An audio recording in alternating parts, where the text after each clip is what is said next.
Hello friend, this is DP Thaplyal and welcome to Economics with DP Thaplyal। आज हम बात करते हैं इंडियन इकोनॉमिक डेवलपमेंट का चैप्टर 2 यूनिट 1 का चैप्टर 2 है salient features of industrial growth. ये पार्ट 2 है।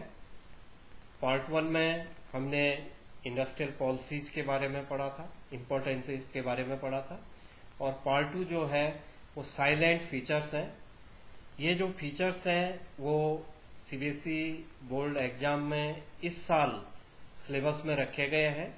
पहले इसे एग्जामिन नहीं किया जाता था, लेकिन इस बार इंडस्ट्रियल पॉलिसी के 1990 तक के 1950 से लेकर के 1990 तक के जो फीचर्स थे उन पर डिस्कस किया जाएगा, वो बोर्ड एग्जाम में एग्जामिन किए जाएंगे। तो इसलिए ये फीचर्स इस बार नए लगे हुए हैं हमारे सिलेबस में। सिलेबस में पहले से था, बट सीबीएसई के द्वारा जो सिलेबस में दिया गया है एग्जामिन करने के लिए वो पहली बार दिया गया है। अब इसमें हम देखते हैं development of small scale industry. ये प्रीवियसली भी था, अभी भी है। स्मॉल स्केल इंडस्ट्री, इसके डिटेल से समझ लीजिए क्या होती है स्मॉल स्केल इंडस्ट्री। डेफिनेशन पूछी जा सकती है कई बार कि स्मॉल स्केल इंडस्ट्री क्या होती है। इसकी डेफिनेशन बहुत सरल शब्दों में समझ लीजिए। Small scale industry defined as one whose investment does not exceed ₹5 crore. In 1951, one whose investment maximum ₹5 lakh। जब ये पॉलिसी शुरू की गई 1951 में, उस समय 5 लाख से कम जिनमें इन्वेस्ट होगा उन्हें स्मॉल स्केल इंडस्ट्रीज के नाम से जाना जाता था। SSI, small scale industries, SSI के नाम से जाना जाता था। और आज उसकी जो लिमिट है वो 5 करोड़ है। तो हमारी डेफिनेशन में 5 करोड़ लिखा जाएगा कि स्मॉल स्केल इंडस्ट्रीज वो इंडस्ट्रीज होती हैं जिनमें इन्वेस्टमेंट लेस देन 5 करोड़ और नॉट एक्सीड ₹5 करोड़। जो हमारी एनसीईआरटी की बुक है उसमें अभी भी प्रीवियस का ही लिखा गया है। एनसीईआरटी की बुक में इसे 1 करोड़ लिखा गया है। जो लेटेस्ट एनसीईआरटी की बुक है उसमें 1 crore investment industries are called small scale industry लिखा है। बट जो रिसेंटली चेंज हुआ था पीछे 1 साल पहले, वो 5 करोड़ हो गया था। तो अब हमारी जो डेफिनेशन हो जाएगी वो 5 करोड़ होगी। तो ये इस पर 3 डाटा मिलेगा, लेकिन आज के सिनेरियो में जो सही आंसर होगा, आज के कॉन्टेस्ट में अगर हम इसकी डेफिनेशन को सही समझेंगे तो वो होगा जिसमें 5 करोड़ लिखा जाएगा। 5 लैक्स 1951 में था, जो आज के हिसाब से नहीं है, तो आंसर गलत हो जाएगा।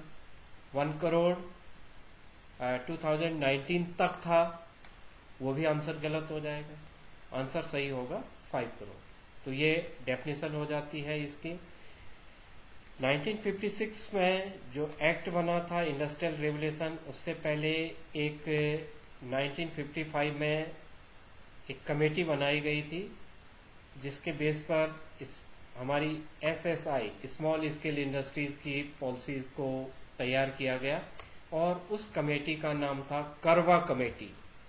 करवा कमेटी। अभी जो सीबीएसई का सैंपल पेपर 2020 आया था, सैंपल पेपर और बोर्ड पेपर नहीं बोल रहा हूं मैं, sample paper, CBSE sample paper में 1 मार्क्स के लिए क्वेश्चन पूछा गया था, करवा कमेटी रिलेटेड टू।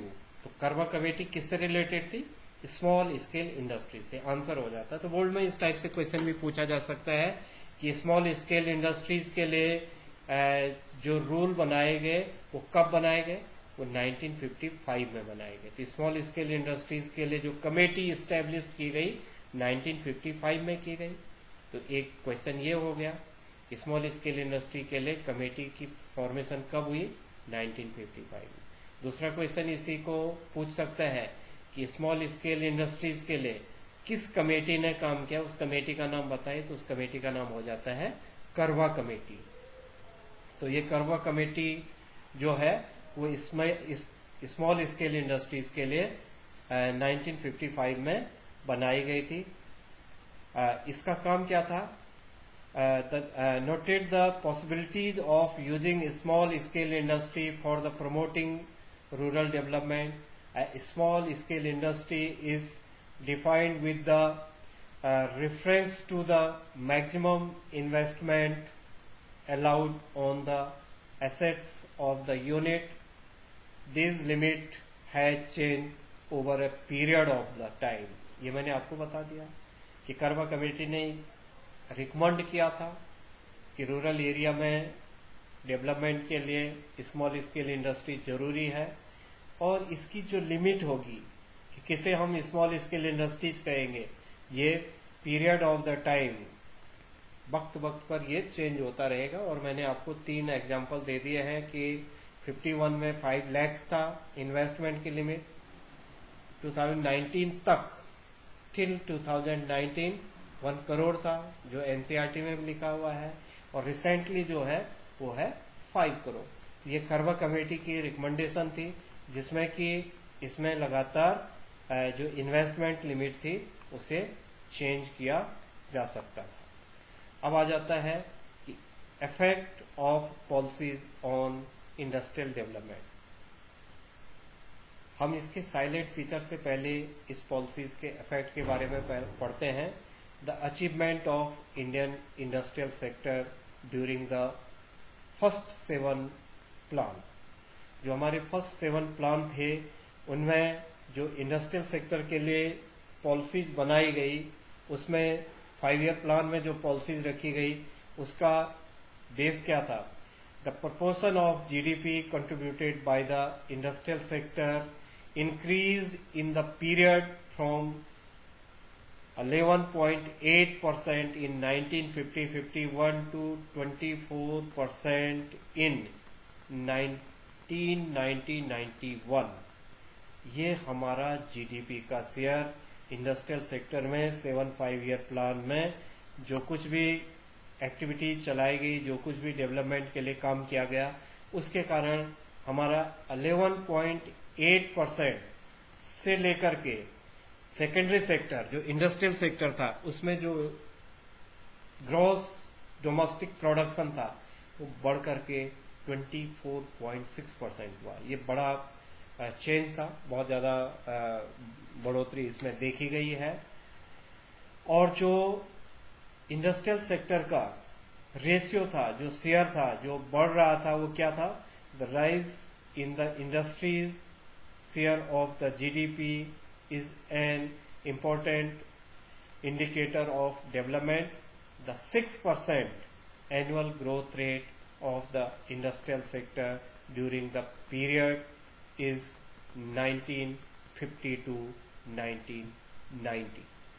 तो कभी कभी क्वेश्चन बन सकता है 1 मार्क्स में कि जो इंडस्ट्रियल ग्रोथ का जो परसेंटेज था, जीडीपी में जो इंडस्ट्रियल ग्रोथ का परसेंटेज था 1950 से 1990 तक, वो कितना था? तो 6% पर एनम, एनुअली 6% जीडीपी की ग्रोथ हमारी इंडस्ट्रियल सेक्टर में हुई। किसके कारण? जो हमारी इकोनॉमिक पॉलिसी है, जो हमारे 5 ईयर प्लान थे, उनके कारण 6% तक ग्रोथ रेट हमारे पास रहा है। अब आ जाते हैं हम इंडस्ट्रीज के जो साइलेंट फीचर थे, जिनको हम कह रहे हैं कि बोर्ड इस साल एग्जामिन करेगा इसे, ये हमारे सिलेबस में बोर्ड के हिसाब से ऐड किया गया है। तो ये है साइलेंट फीचर। इसमें जो क्वेश्चन बन सकता है वो ये भी पूछा जा सकता है कि जो हमारी स्ट्रेटेजी रही है इंडस्ट्रियल डेवलपमेंट की, उसके फीचर्स क्या हैं, उसकी पॉलिसीज क्या थी, उसकी पॉलिसीज के यहाँ पर गुड, पॉजिटिव एंड नेगेटिव दोनों एस्पेक्ट्स को हम पढ़ेंगे। तो पहले हम फीचर पढ़ेंगे जो इंडस्ट्रियल पॉलिसीज 1956 बनाई गई या स्मॉल स्केल इंडस्ट्रीज के लिए जो करवा कमेटी बनाई गई उनके, और जो 1956 में जो सेकेंड 5 ईयर प्लान में इंडस्ट्रीज के लिए डिफरेंट 5 ईयर प्लान में डिफरेंट रिफॉर्म रखे गए, चाहे हमने डिफरेंट टाइप के रिफॉर्म, चाहे वो टेक्निकल रिफॉर्म्स हो, इंस्टीट्यूशनल रिफॉर्म्स हो, इन रिफॉर्म से जो अप्रोक्सीमेटली 40 ईयर 1950 से लेकर के 1990 तक उसके हम इम्पोर्टेंट फीचर्स की बात करते हैं कि क्या किया गया। हम प्रीवियस जो वीडियो हमने देखा था जिसमें हमने इंडस्ट्रियल पॉलिसी रेजुलेशन की बात की थी, 1956 का एक्ट पढ़ा था हमने इंडस्ट्रियल पॉलिसी में, उसकी जो की पॉइंट्स थे वही इंडस्ट्रियल ग्रोथ के हमारे यहाँ पर फीचर्स भी होंगे। साइलेंट फीचर कौन से होंगे? जो ज्यादातर हमने 1956 के एक्ट में पढ़ा और जो 1955 के करवा कमेटी के बारे में पढ़ा, वही हमारे साइलेंट फीचर भी होंगे। तो पहला साइलेंट फीचर जो हम पढ़ते हैं वो है public enterprises work play a central role in the process of industrialisation. ये हमने इंडस्ट्रियल पॉलिसी 1956 प्रीवियस वीडियो में डिस्कस किया था कि पब्लिक सेक्टर को सेंट्रल रोल होगा और हमारी जो इंडस्ट्रियल पॉलिसीज होगी वो सोशलिस्ट इंडस्ट्रियल पॉलिसीज बनाएगी। मिक्स्ड इकोनॉमी में भी हमारी इंडस्ट्रियल पॉलिसी कौन सी थी? Socialist economic policy, socialist industrial policy. तो इकोनॉमी मिक्स्ड इकोनॉमी थी और उस मिक्स्ड इकोनॉमी में जो पॉलिसी थी वो सोशलिस्ट पॉलिसी थी। सोशलिस्ट पॉलिसी का मीनिंग होता है कि पब्लिक सेक्टर को इम्पोर्टेंसी देना, पब्लिक सेक्टर में ही इंडस्ट्रीज को डेवलप करना। तो हमारा पब्लिक इंटरप्राइजेज को सेंट्रल रोल दिया गया था। Private enterprises work play only a secondary role. तो जो सेंट्रल रोल था वो पब्लिक सेक्टर का था। प्राइवेट इंटरप्राइजेज जो थे, प्राइवेट सेक्टर में जो इंडस्ट्रीज डेवलप किया जाएगा वो सेकेंडरी रोल था। जब हमने इंडस्ट्रियल पॉलिसी रेजुलेशन 1956 पढ़ा, उसमें ये कहा गया था कि प्राइवेट सेक्टर में जो इंडस्ट्रीज डेवलप होंगी वो विद लाइसेंस होगी, गवर्नमेंट उनके लिए लाइसेंस इश्यू करेगा और लाइसेंस देने की शर्त यही होगी कि जो इकोनॉमिकली बैकवर्ड एरिया है उन एरिया में अगर इंडस्ट्रीज को इस्टेब्लिश करना चाहता है इंटरप्राइजेज तो ही प्राइवेट सेक्टर को परमिशन दी जाती थी। तो ये एक इम्पोर्टेंट फीचर्स हो जाता है, साइलेंट फीचर हमारे इंडस्ट्रियल ग्रोथ का। ये भी हमारा इंडस्ट्रियल पॉलिसी रेजुलेशन IPR 1956 से ही निकला है। थर्ड है process of industrialisation focused on import substitution. India में जब हम इंडिपेंडेंट हुए, हमारे पास जो टेक्निक्स थी, जो रिसोर्सेज थे, जो कैपिटल थी वो कम थी और हम अगर अपनी इंडस्ट्रीज को सपोर्ट न करते, इंडिया ने इंपोर्ट सब्स्टिट्यूशन पॉलिसी चलाई। इंपोर्ट सब्स्टिट्यूशन को डिटेल से हम ट्रेड वाले यूनिट में समझाएंगे। जो इसके बाद का जो वीडियो होगा वो ट्रेड वाला वीडियो होगा, उसमें इंपोर्ट सब्स्टिट्यूशन को डिटेल से समझाया जाएगा। यहाँ पर मैं आपको बता देता हूँ कि इंडस्ट्रियलाइजेशन में फोकस किया गया इंपोर्ट सब्स्टिट्यूशन को।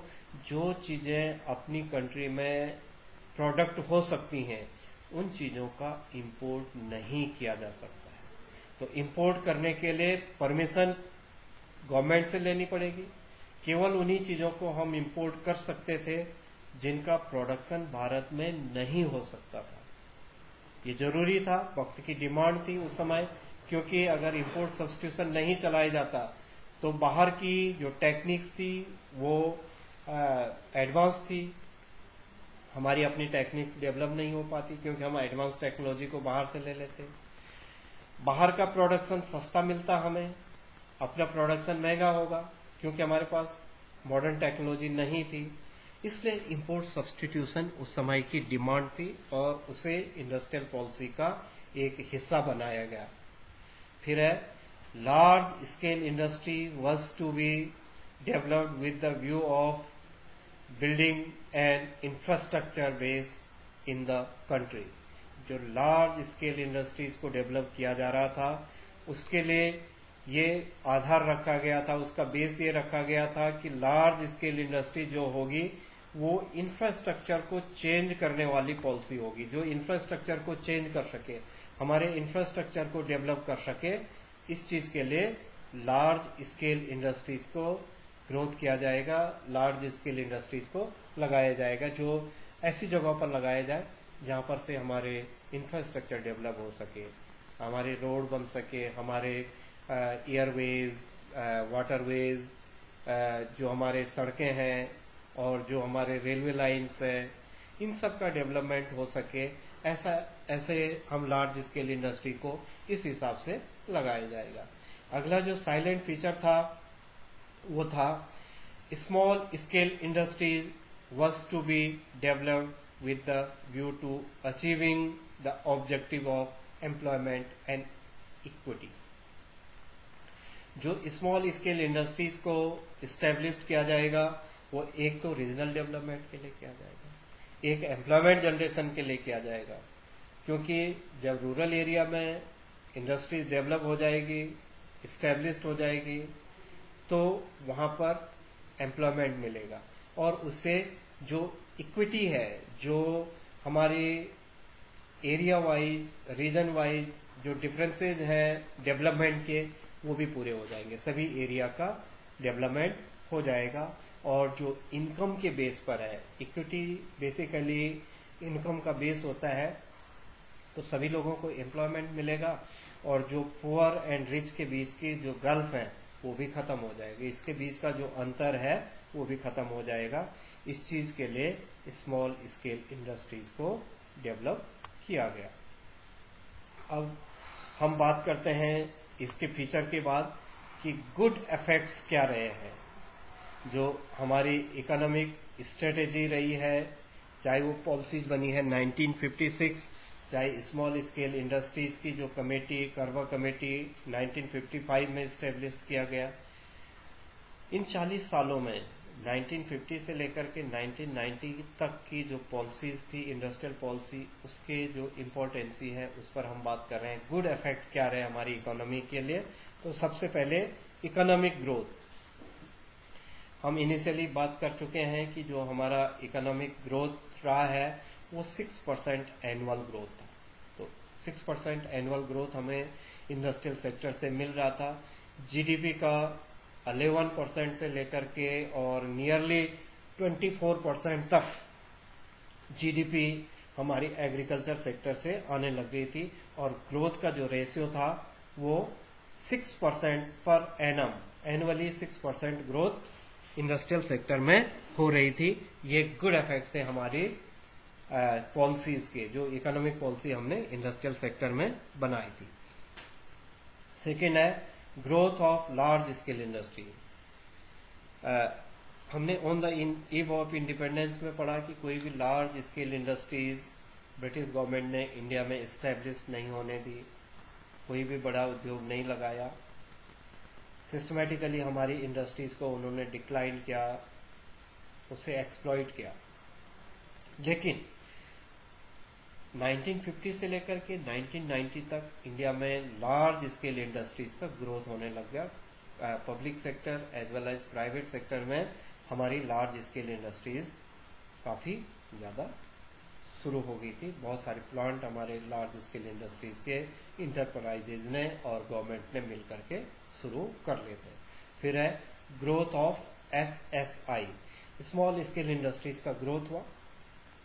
उस समय 5 लाख से कम तक का इन्वेस्टमेंट जिन पर किया जा रहा था वो स्मॉल स्केल इंडस्ट्री थी और गवर्नमेंट ने प्रोटेक्ट कर रखा था स्मॉल स्केल इंडस्ट्रीज को, जो मल्टीनेशनल कंपनीज के प्रोडक्ट से और जो बड़े इंडस्ट्रीज में जो प्रोडक्शन होगा, ऐसे प्रोडक्शन से हमारे जो स्मॉल स्केल इंडस्ट्रीज है उसके प्रोडक्शन को प्रोटेक्ट कर रखा था। जो चीजें स्मॉल स्केल इंडस्ट्रीज में प्रोडक्ट होती थी उन्हें और प्रोडक्ट नहीं किया जाता था, लार्ज स्केल इंडस्ट्रीज में उन चीजों का उत्पादन नहीं किया जाता था और न ही मल्टीनेशनल कंपनीज के प्रोडक्ट को मंगाया जाता था। तो उस ढंग से स्मॉल स्केल इंडस्ट्री को प्रोटेक्ट किया गया और उस प्रोटेक्शन से स्मॉल स्केल इंडस्ट्रीज का डेवलपमेंट हुआ।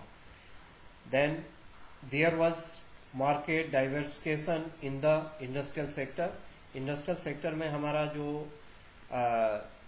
एरिया है, जो मार्केट का जो एरिया है वो बड़ा है, और हमने पूरी दुनिया में हमारा जो ट्रेड है वो इंडस्ट्रियल सेक्टर के प्रोडक्ट का ट्रेड शुरू हो गया था। डिटेल से हम ये कह सकते हैं उसे कि जो हमारा इंडस्ट्रियल सेक्टर था वो अब वर्ल्ड लेवल का प्रोडक्शन करने लग गया था। इंटरनेशनल ग्लोबल कंपटीशन के लिए इन 40 सालों में हमारे प्रोडक्शन हो गए थे, और इसका मार्केट पर इफेक्ट होने लग गया था।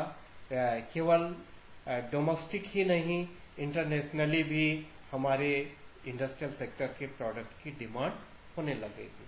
तो ये हमारे गुड इम्पैक्ट थे इंडस्ट्रियल सेक्टर के इंडस्ट्रियल पॉलिसीज की, जो 50 से लेकर के 1990 तक 5 ईयर प्लान में हमने शुरू की। बट कुछ बैड इफेक्ट्स भी रहे। हमारे जो पॉलिसीज बनाई गई 1950 से 1990 तक के लिए जो इंडस्ट्रियल पॉलिसी बनाई गई, उसके जो बैड इम्पैक्ट रहे हैं वो इस टाइप से है। Public sector monopoly, public sector की मोनोपोली हो गई थी। प्रोडक्शन जो पब्लिक सेक्टर अंडरटेकिंग था वो लगातार गिरता जा रहा था। यही जो बैड इफेक्ट है, इन्हीं के कारण जो हमारा अगला चैप्टर चलेगा न्यू इकोनॉमिक पॉलिसी 1991, वो इन्हीं ड्रॉबैक्स को ठीक करने के लिए चलाई गई थी। तो फिलहाल हम इसके बैड इफेक्ट यहाँ पर पढ़ते हैं, और आगे जब हम न्यू इकोनॉमिक पॉलिसी पढ़ेंगे कि हमें क्या जरूरत थी न्यू इकोनॉमिक पॉलिसीज के लिए, तो ये सारे ड्रॉबैक्स को ठीक करने के लिए हमने न्यू इकोनॉमिक पॉलिसी 1991 में चलाई थी। पब्लिक सेक्टर की मोनोपोली हो गई थी।